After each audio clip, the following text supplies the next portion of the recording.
Barbarian, that is a word that people like to use as a derogatory word. But I've got news for you. Every one of us have that inner barbarian. And me personally, I have embraced my inner barbarian. I have made peace with his existence. I can never really be his friend, but he is my protector. It is my inner barbarian that helps me when a person attacks me physically.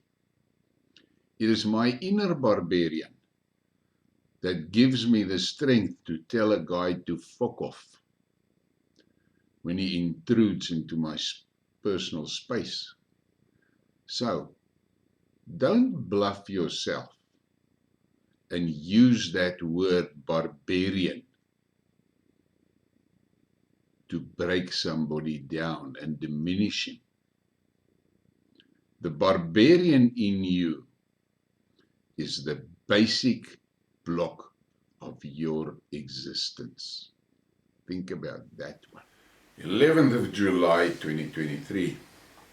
This is one of that what a fuck moments, and this one is, the title is basically what a fuck Barbarians. Now, that word barbarian is used normally. You want to insult someone. But let's look at the reality of barbarian. Every person that you meet, every person that you deal with and has contact in this world, every one of them has a barbarian in him. And if you want to see that barbarian, try to kill someone. Try to kill someone, and you'll see a barbarian. You see that barbarian like that, because the barbarian is the basic being that has got only two instincts. And basically actually one instinct, and that instinct is survival.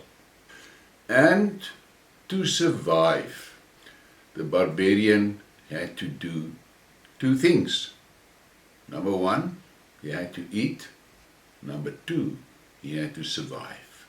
Now to survive, he needed shelter, food, and children. That is the basic instincts. Basic survival.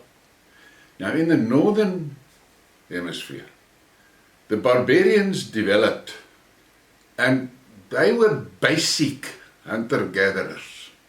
They were living off the land. The women were collecting berries and seeds and roots and stuff. The men were gathering meat.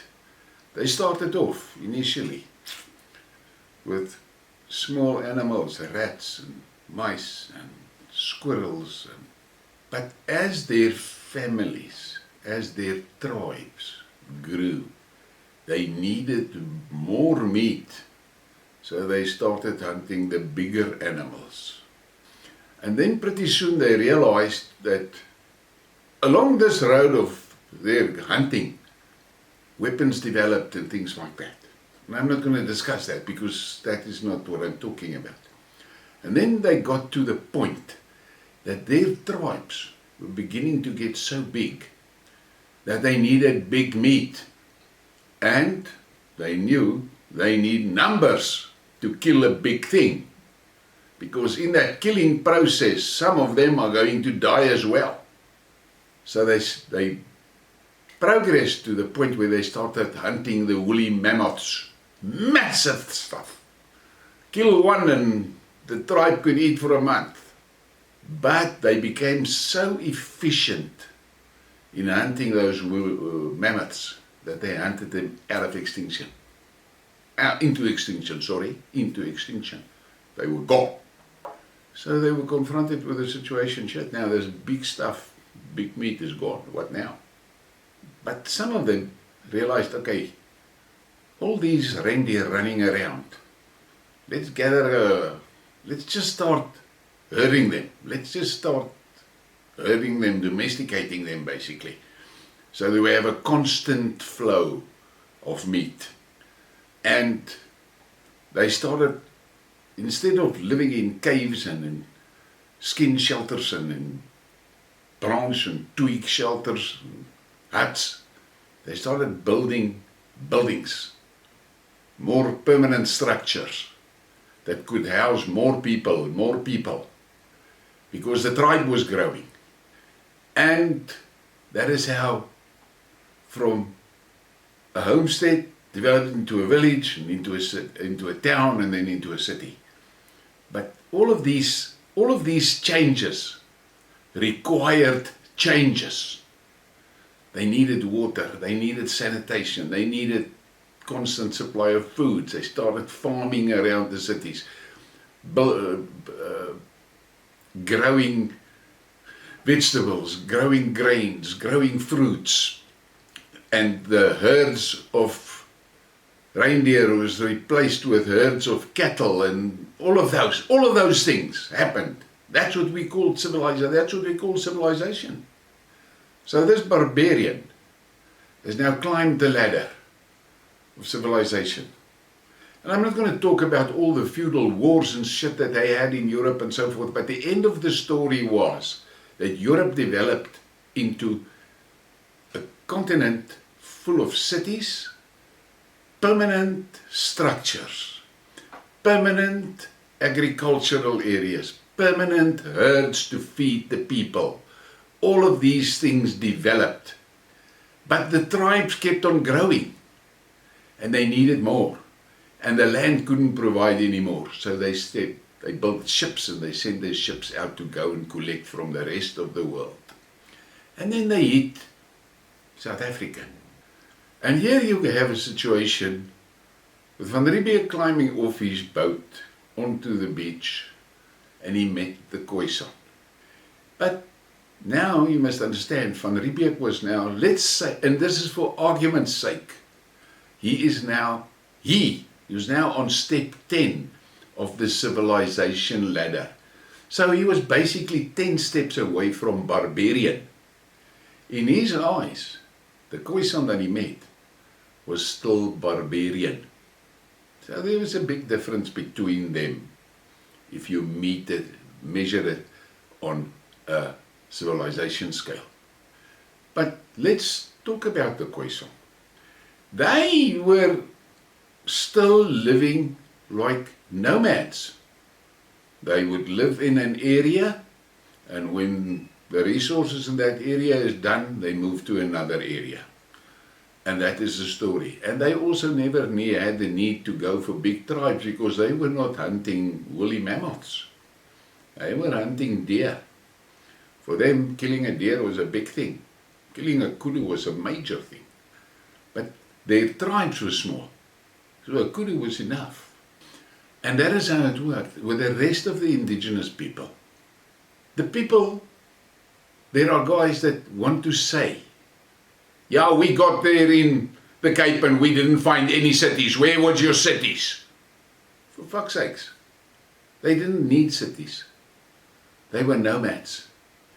They would build a structure to live in, to protect them against the elements.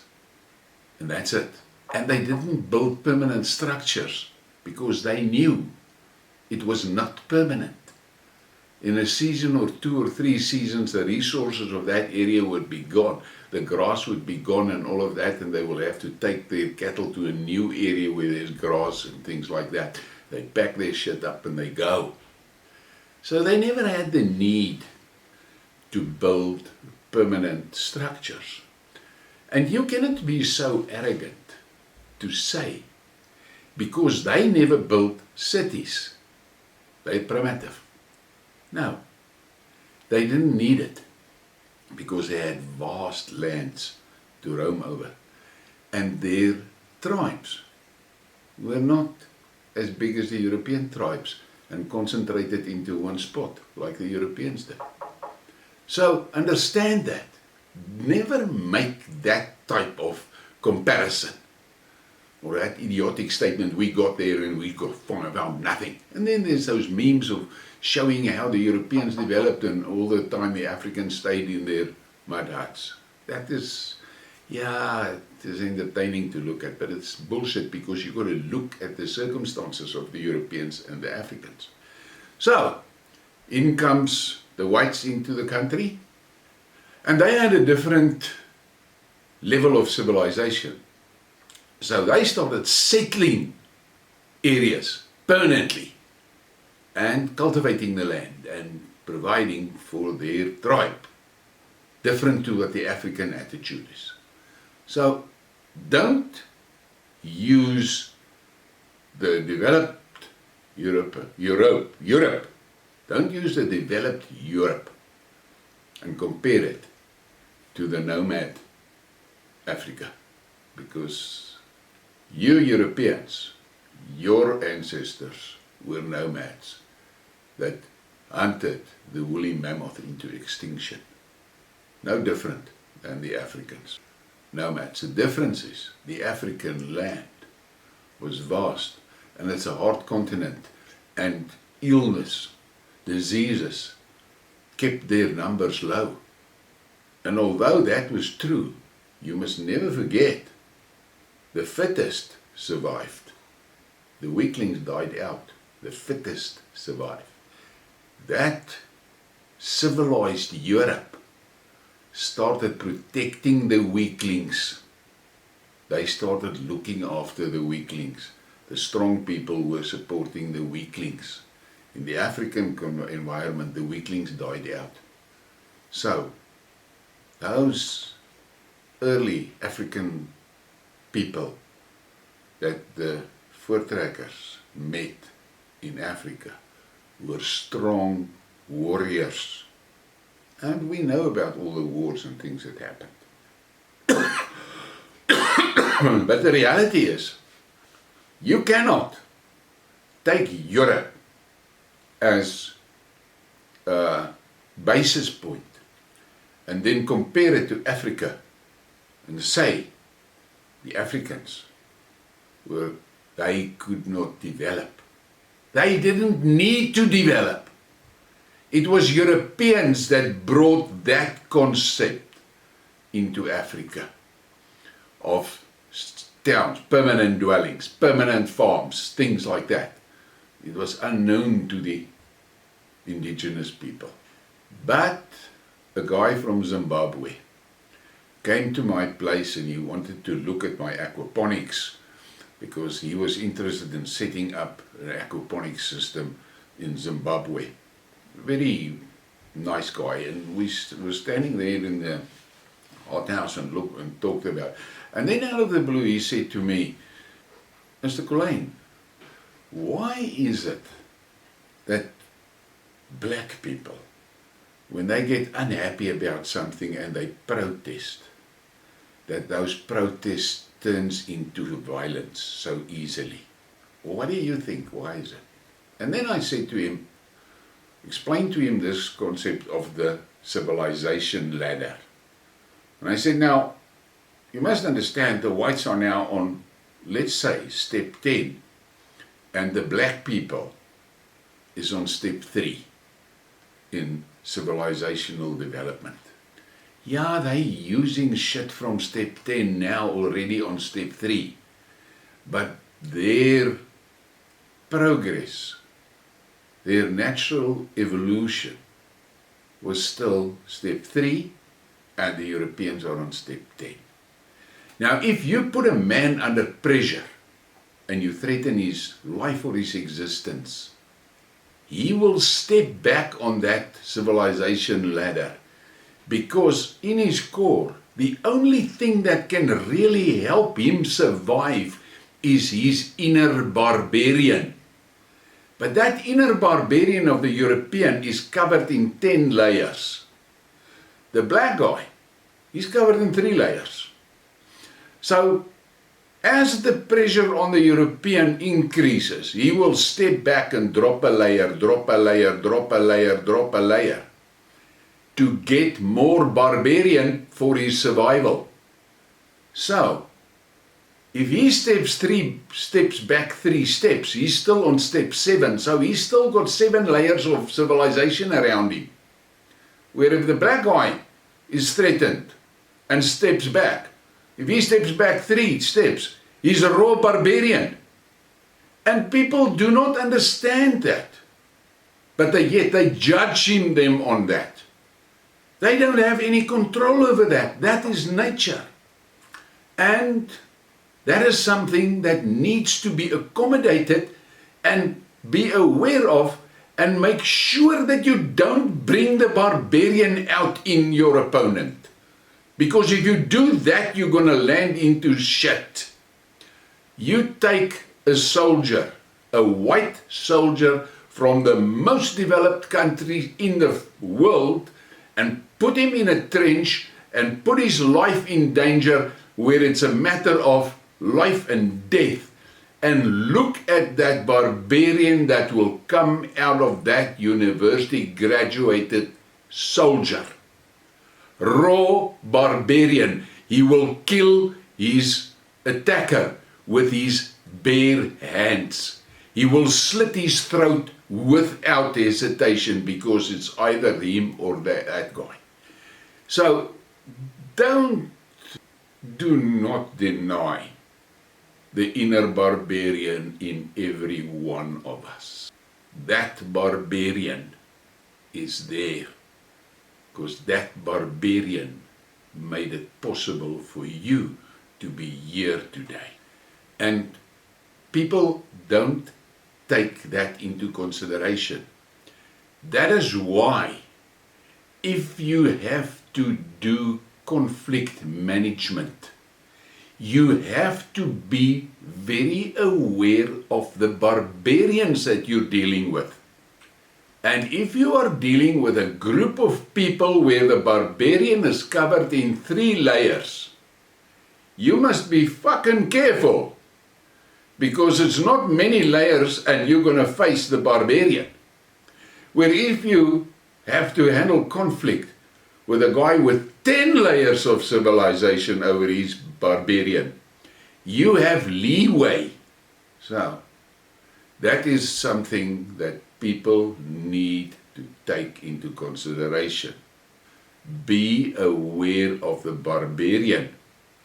And if you are aware of the barbarian, that barbarian will not catch you by surprise. That is a reality. So on this morning, all I want to say is, people must stop this shit of thinking they are so sophisticated and the other party is so unsophisticated. It is just circumstances over time that covered your barbarian in 10 skins, whereas this other guy that didn't go through the same circumstances and the same evolution, his barbarian is today only covered in 3 layers. Never forget that. If we look at the situation in South Africa, the big problem is generalization. Black people say all whites are evil. White people say all blacks are stupid.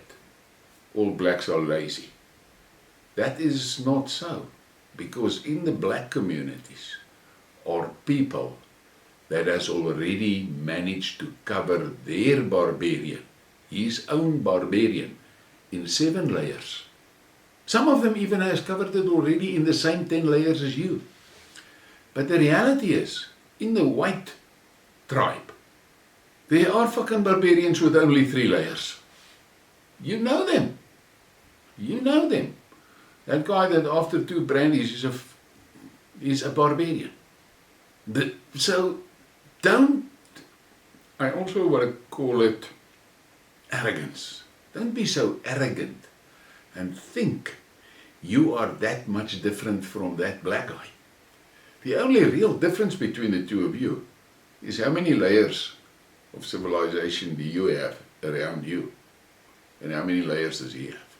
And white people, their biggest problem in general, and I'm generalizing now, The biggest problem in the white tribe is when they meet a black guy that is also in 10 layers of civilization.